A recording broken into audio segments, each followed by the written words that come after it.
Hello दोस्तों, नमस्कार। स्वागत है आपका हमारे यूट्यूब चैनल सिरवल एजुकेशन में। दोस्तों, कल के टॉपिक में हम लोग प्रकाश के परावर्तन के बारे में चर्चा कर रहे थे। तो उसमें हम लोग प्रकाश के बारे में कुछ जानकारी प्राप्त किए। अब उसके आगे की टॉपिक मैं फिर से स्टार्ट कर रहा हूँ ताकि आप आगे का चैप्टर पढ़ सकें आसानी से।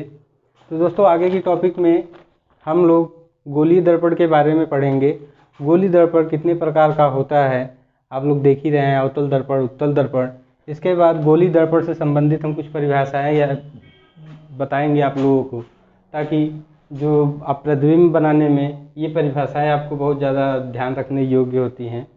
और इसके बाद आप पढ़ेंगे वक्रता त्रिज्या तथा फोकस दूरी में संबंध, मतलब वक्रता त्रिज्या और फोकस दूरी में क्या संबंध होता है उसके बारे में आप लोग पढ़ेंगे। तो आइए गोलीय दर्पण के बारे में स्टार्ट करते हैं। दोस्तों, कल हम गोलीय दर्पण के बारे में थोड़ा सा हिंट दे दिए थे, तो आज उसी को आगे बढ़ा रहे हैं। आप लोग जैसा जानते ही हैं कल के टॉपिक से, अगर कल टॉपिक अच्छे से पढ़े होंगे तो आप उसमें गोलीय दर्पण के बारे में कुछ जानते होंगे। जैसे बताए थे, गोलीय दर्पण एक खोखले गोले का एक भाग होता है। खोखला गोला, मान लीजिए कोई बेलन, अगर गोलीय दर्पण किसी खोखले बेलन का एक भाग होता है। जैसे मान लीजिए ये बेलन है, पूरा खाली है, केवल आपको चारों तरफ से एक लेयर लगी है। इसको अगर हम काटते हैं तो काटने के बाद इसका जो पार्ट अलग होगा उसी का नाम हम गोलीय दर्पण देते हैं। तो गोलीय दर्पण के बारे में अब इतना तो आप लोग जान ही गए होंगे। अब इसके आगे चर्चा करते हैं। गोलीय दर्पण की परिभाषा दोस्तों आप लोग लिख लीजिए, कल बता दिया गया था।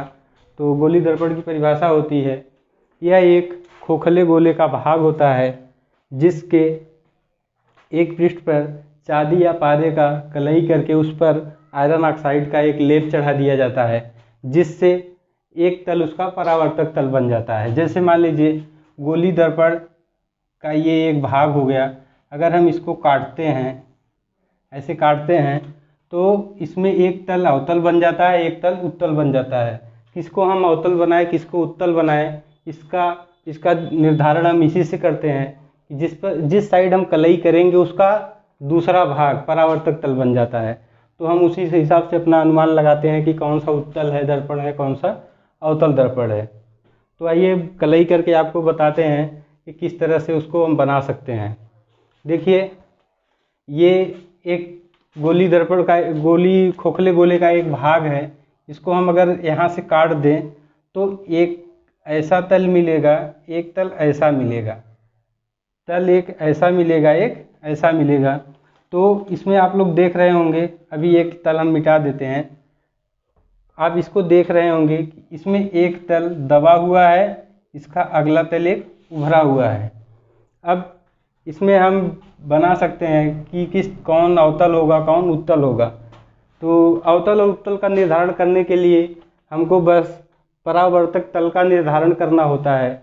और परावर्तक तल का निर्धारण हम किससे करते हैं, जो हम पारा या चांदी का लेप लगा के उस पर आयरन ऑक्साइड उस पर लेप लगा देते हैं, पारा और चांदी का कलई करके।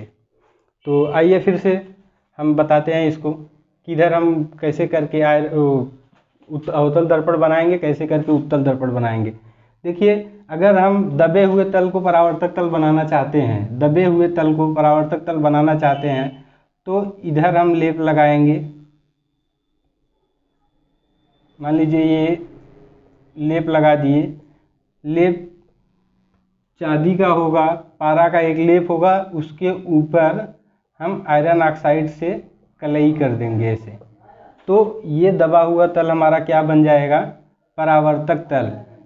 क्योंकि अगर हम इधर से पूरा लॉक कर देते हैं एकदम पेंट से, इसको बंद कर देते हैं, तो ये तल हमारा, ये सतह जो है एकदम चमकीला हो जाता है। अगर इस पर से हम कोई प्रकाश डालते हैं इस पर, तो ये तुरंत वापस हो जाता है, इतना चिकना हो जाता है कि ये तुरंत वापस हो जाता है।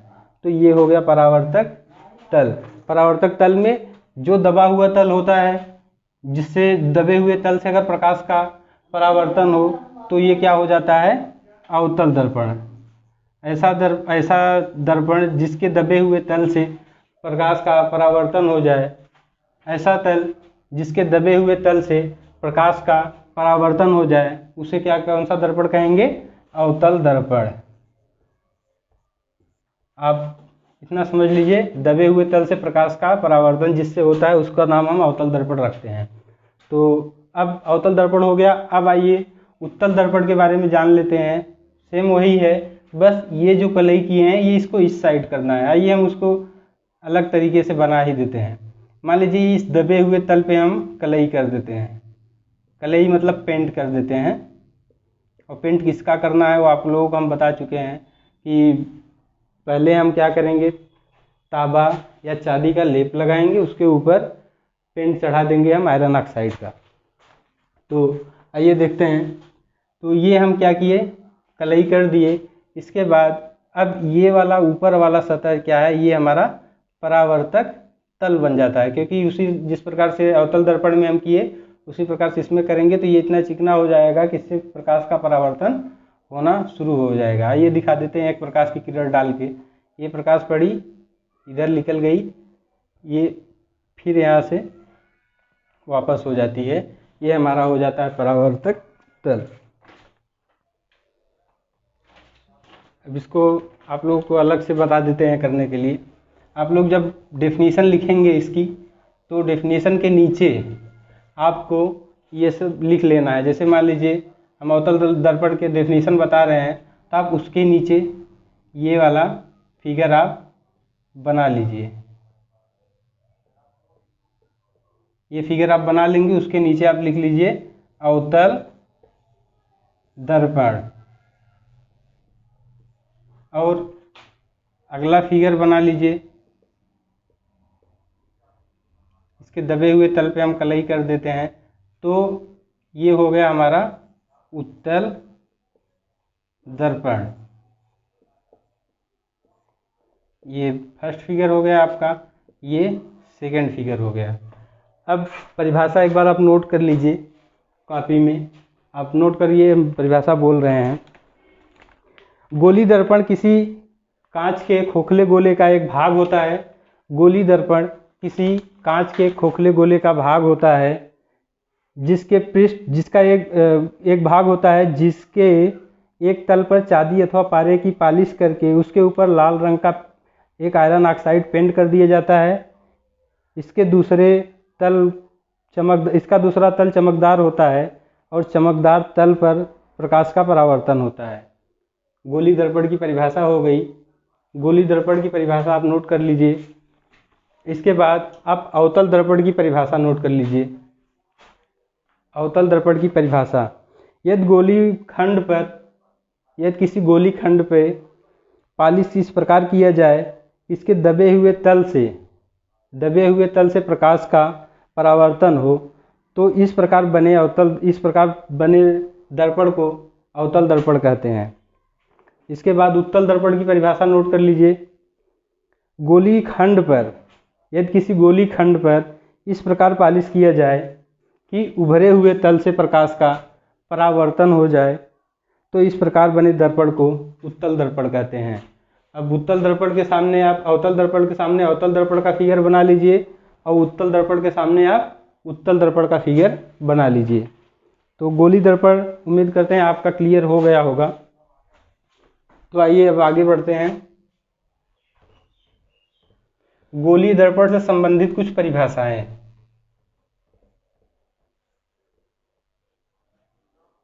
गोली दर्पण से संबंधित परिभाषाओं में आपको ध्रुव, वक्रता केंद्र, वक्रता त्रिज्या, मुख्य अक्ष, मुख्य फोकस, ये हम आपको एक ही फिगर से समझा देंगे। इसके बाद आपको एक एक करके नोट करवा देंगे। चलिए बनाते हैं एक फिगर। ये मान लीजिए हम अवतल दर्पण का फिगर बना रहे हैं। आपको इसमें इंडिकेशन करके दिखा देंगे कि कौन ध्रुव है, कौन वक्रता केंद्र है, वक्रता त्रिज्या क्या है और मुख्य अक्ष क्या है। आइए सबसे पहले क्या करते हैं, एक मुख्य अक्ष खींचते हैं, एक्सिस। ये जो दर्पण के बीचों बीच से जो रेखा जाती है, दर्पण के बीचों बीच से जो रेखा जाती है उसको हम क्या बोलते हैं, दर्पण का मुख्य अक्ष। ये मुख्य अक्ष उत्तल दर्पण में भी ऐसे ही होगा, अवतल दर्पण में भी सेम यही होगा। तो इसको क्या बोल देते हैं हम? मुख्य अक्ष।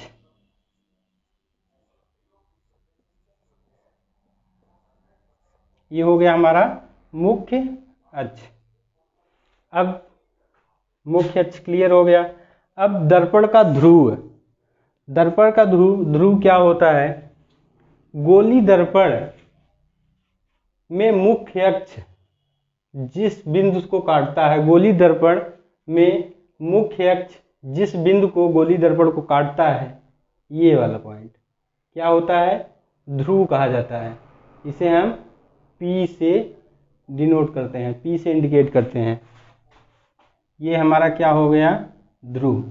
एक बार फिर से सुन लीजिए। गोली दर्पण में मुख्य अक्ष जिस बिंदु को गोली दर्पण को प्रतिच्छेद करता है, वही हमारा क्या होता है? ध्रुव। ठीक है। अब इसके बाद आप वक्रता केंद्र के बारे में समझ लीजिए। वक्रता केंद्र होता है कि गोलीय दर्पण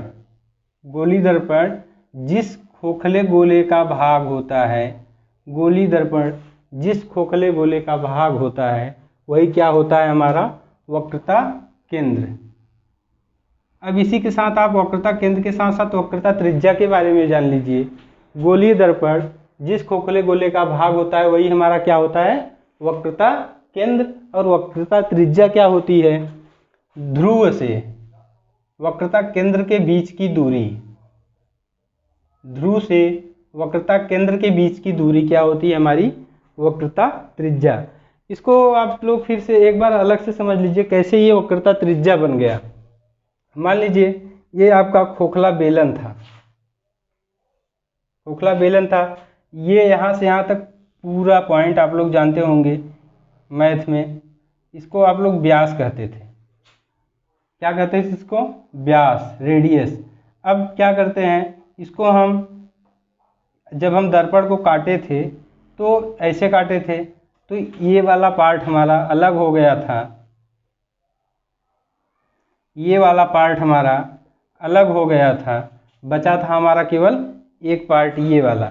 जब ये बचा तो दर्पण का गोले का जो व्यास होता है, गोले का व्यास क्या होता है? वो मान लीजिए व्यास बराबर, जो व्यास होता है ये आधा हो जाता है, व्यास का आधा हो जाता है। मान लीजिए व्यास बटे 2 बराबर क्या हो जाता है? R, वक्रता त्रिज्या। व्यास का आधा क्या होता है? वक्रता त्रिज्या। तो यही है वक्रता त्रिज्या। वक्रता त्रिज्या हम गोली दर्पण में बोल रहे हैं, लेकिन आप मैथ में पढ़े होंगे केवल त्रिज्या, वही त्रिज्या यहाँ पे क्या बन जाती है? वक्रता त्रिज्या। अब समझ में आ गया होगा वक्रता त्रिज्या क्या है। गोली दर्पण जिस खोखले गोले का भाग होता है उसे वक्रता केंद्र कहते हैं, और ये यहाँ से वक्रता केंद्र मुख्य ध्रुव के बीच की दूरी, वक्रता केंद्र और ध्रुव के बीच की दूरी को क्या बोलते हैं? वक्रता त्रिज्या। मुख्य अक्ष तो पहले ही बता चुके हैं, जो दर्पण के बीचों बीच से जो रेखा गुजरती है उसको क्या कहते हैं? मुख्य अक्ष। अब मुख्य फोकस क्या होता है? मुख्य फोकस या फोकस आपको देखिए इसमें बताया जाए। ये फोकस जो है कि दर्पण के जिस बिंदु से परावर्तन के पश्चात किरण जाती है, दर्पण के जिस बिंदु से परावर्तन के बाद किरण जाती है, उसे क्या कहा जाता है? फोकस। जैसे मुख्य अक्ष के समांतर कोई किरण आ रही है, परावर्तन के पश्चात फोकस से होकर जाती है। अब फोकस का निर्धारण करना है। मान लीजिए मुख्य अक्ष के समांतर किरण आई, ये यहाँ से गई, यही हमारा क्या होता है? फोकस होता है। यहाँ पे ये वक्रता त्रिज्या वक्रता केंद्र हो गया। और इसके बाद वक्रता केंद्र यही होता है, वो फोकस होता है, वक्रता त्रिज्या की आधी होती है। जैसे मान लीजिए इसका F बराबर R/2, ये जो दूरी है इसकी आधी क्या होती है? फोकस दूरी। आपको दर्पण में जब F पता करना हो तो आप तुरंत वक्रता त्रिज्या की आधी कर दीजिए, आपको F बराबर R/2 आपका फोकस मिल जाएगा। फोकस हो गया। इसके बाद फोकस दूरी। फोकस ये हो गया, फोकस ये मुख्य फोकस है और यहाँ से यहाँ तक की दूरी क्या होती है, फोकस दूरी। ये ध्रुव के और फोकस, मुख्य फोकस के बीच की दूरी क्या हो जाती है हमारी, फोकस दूरी। अभी समझ लीजिए डायग्राम के माध्यम से, इसके बाद एक एक करके आपको परिभाषा बोल देंगे, आप लिख लीजिए। फोकस दूरी हो गया। अब ये टॉपिक पूरा आपका कंप्लीट हो गया। अब आप लोग एक एक करके परिभाषा नोट कर लीजिए ताकि आप उसका नोट्स बना सकें। चलिए, दर्पण का ध्रुव के बारे में लिखिए।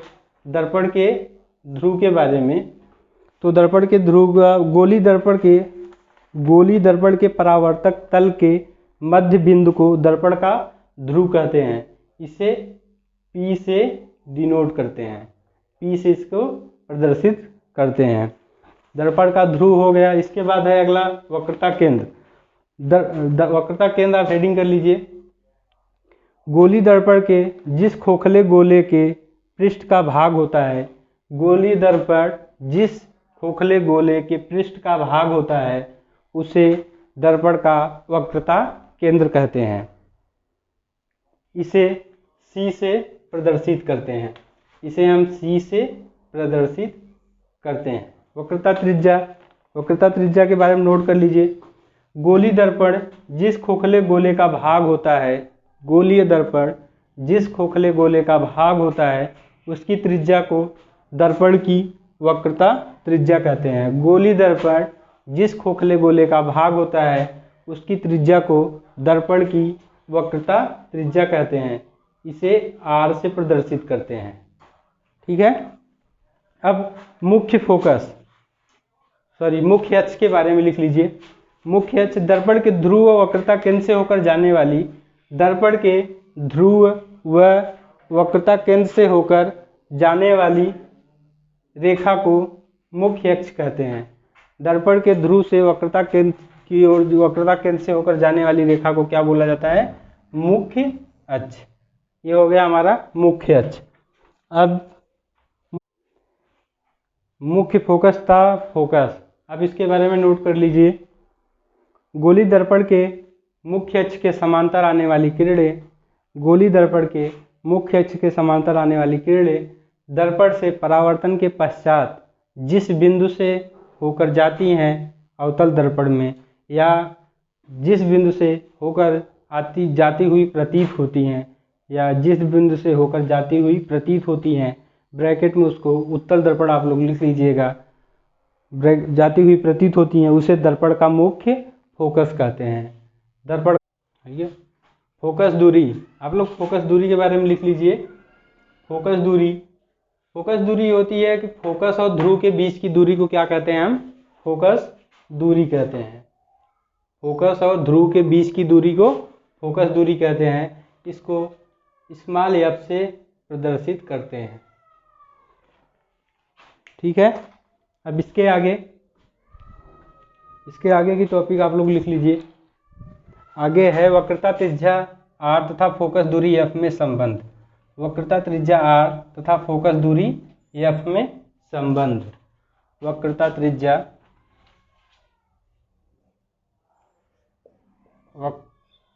ऐसे ही लिख देते हैं, r तथा f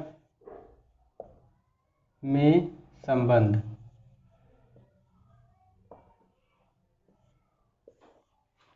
r तथा f में संबंध, इसका संबंध का फार्मूला होता है f बराबर r/2।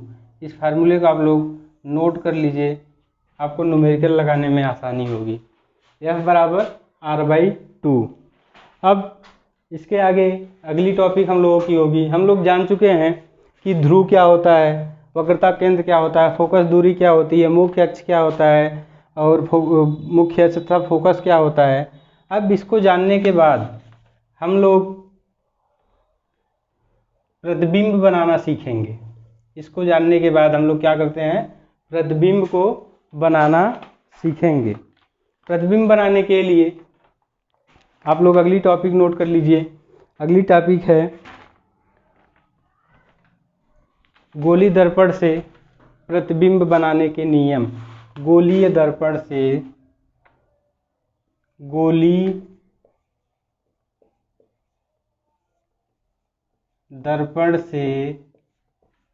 प्रतिबिंब बनाने के नियम। गोलीय दर्पण से प्रतिबिंब बनाने के नियम।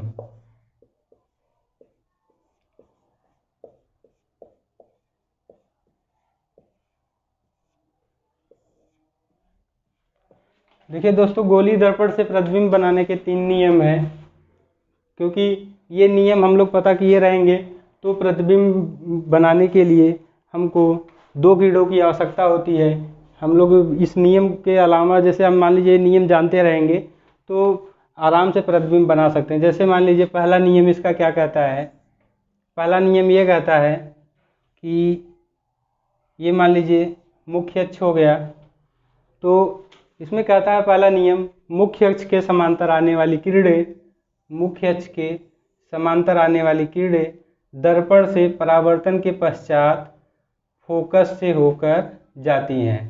फोकस यही होता है, मुख्य अक्ष के समांतर आने वाली किरणें दर्पण से परावर्तन के पश्चात फोकस से होकर जाती हैं या फिर जाती हुई प्रतीत होती हैं। प्रतीत ये जाती हैं अवतल दर्पण में, अवतल दर्पण में जाती हैं और जाती हुई प्रतीत होती हैं उत्तल दर्पण में। दिखा देते हैं आपको उत्तल दर्पण के। ये देख लीजिए, मुख्य अक्ष के समांतर आई किरणें, यहाँ पे परावर्तन हुई, ये वापस हो गई इधर, लेकिन फोकस इसका इधर है तो हमको ये दिखाना पड़ेगा यहाँ पे फोकस। ये देखिए जाती हुई प्रतीत होती हैं। अब अगला नियम है, फोकस से होकर आने वाली किरणें परावर्तन के पश्चात मुख्य अक्ष के समांतर हो जाती हैं। फोकस से होकर आने वाली किरणें परावर्तन के पश्चात मुख्य अक्ष के समांतर हो जाती हैं। आइए इसको दिखा देते हैं। जैसे मान लीजिए फोकस क्या है, हम अभी परिभाषा में आप लोगों को बताए थे। परिभाषा में ये फोकस है। अब फोकस से होकर आने वाली किरणें, फोकस से होकर आने वाली किरणें दर्पण से परावर्तन के पश्चात मुख्य अक्ष के समांतर हो जाती हैं। ये हमारा दूसरा नियम है। ये किरण आई, फोकस से परावर्तन के पश्चात मुख्य अक्ष के समांतर हो गई। इसके बाद हमारा तीसरा नियम क्या कहता है।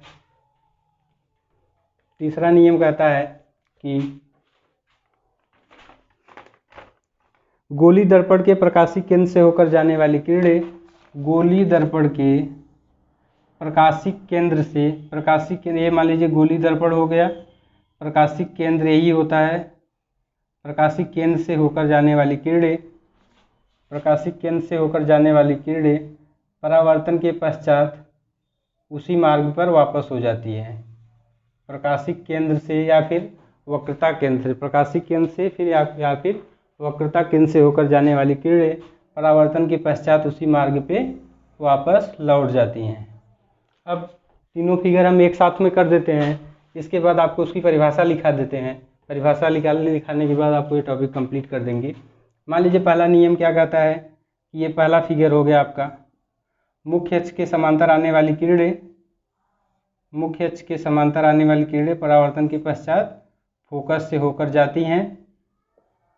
ये है हमारा अवतल दर्पण में, या फिर फोकस से होकर आती हुई प्रतीत होती हैं, फोकस से होकर आती हुई प्रतीत होती हैं।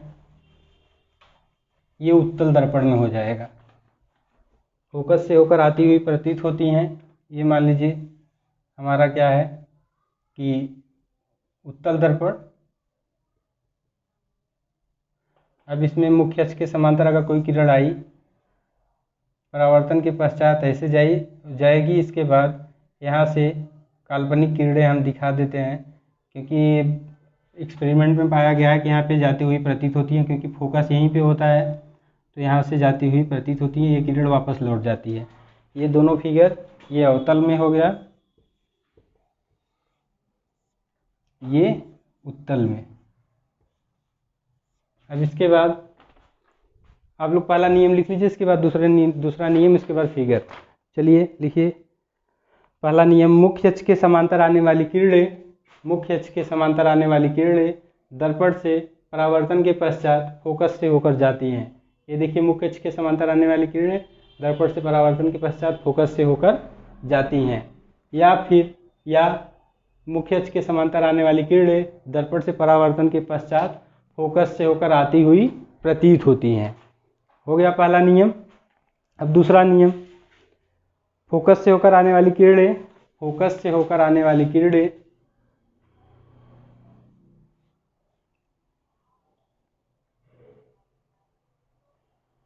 फोकस से होकर आने वाली किरणें परावर्तन के पश्चात मुख्य अक्ष के समांतर हो जाती है। ये मान लीजिए फोकस है, यहाँ फोकस से होकर आने वाली किरणें परावर्तन के पश्चात मुख्य अक्ष के समांतर हो जाती है। दूसरा नियम, फोकस से होकर आने वाली किरणें दर्पण से परावर्तन के पश्चात मुख्य अक्ष के समांतर हो जाती हैं। आप लोग दूसरा फिगर बना लीजिए।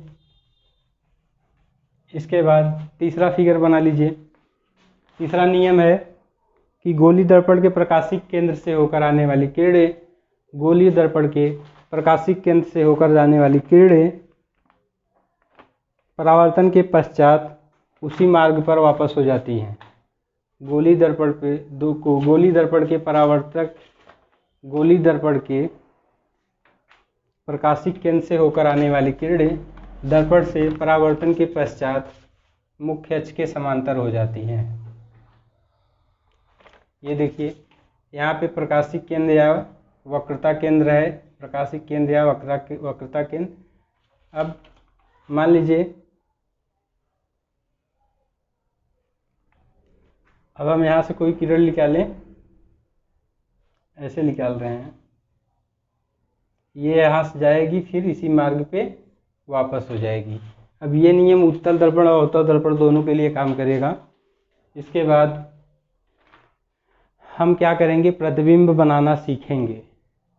अवतल दर्पण से प्रतिबिंब कैसे बनता है, उत्तल दर्पण से प्रतिबिंब कैसे बनता है, तो आगे के टॉपिक में हम इस पर चर्चा करेंगे। और इसके आगे वाले टॉपिक में हम लोग सबसे इम्पॉर्टेंट इस चैप्टर का UVF में संबंध पढ़ेंगे, UVF में संबंध पढ़ेंगे। तो आपको आगे के टॉपिक पढ़ने के लिए हमारे अगले वीडियो तक बने रहना होगा। तो आप लोगों को एक हम्बल रिक्वेस्ट है, जैसा कि हम बार बार कहते थे, कि आप लोग बस एक काम करना है, हमारे चैनल को सब्सक्राइब करना है, लाइक करना और शेयर करना है। और सबसे बड़ी बात, आपको जो टॉपिक समझ में आए हैं आप कमेंट सेक्शन में जाके कमेंट करिए। आपको जो प्रॉब्लम हो रही है आप वहाँ पे हमसे डिस्कस कर सकते हैं। और धन्यवाद हमारे साथ बने रहने के लिए।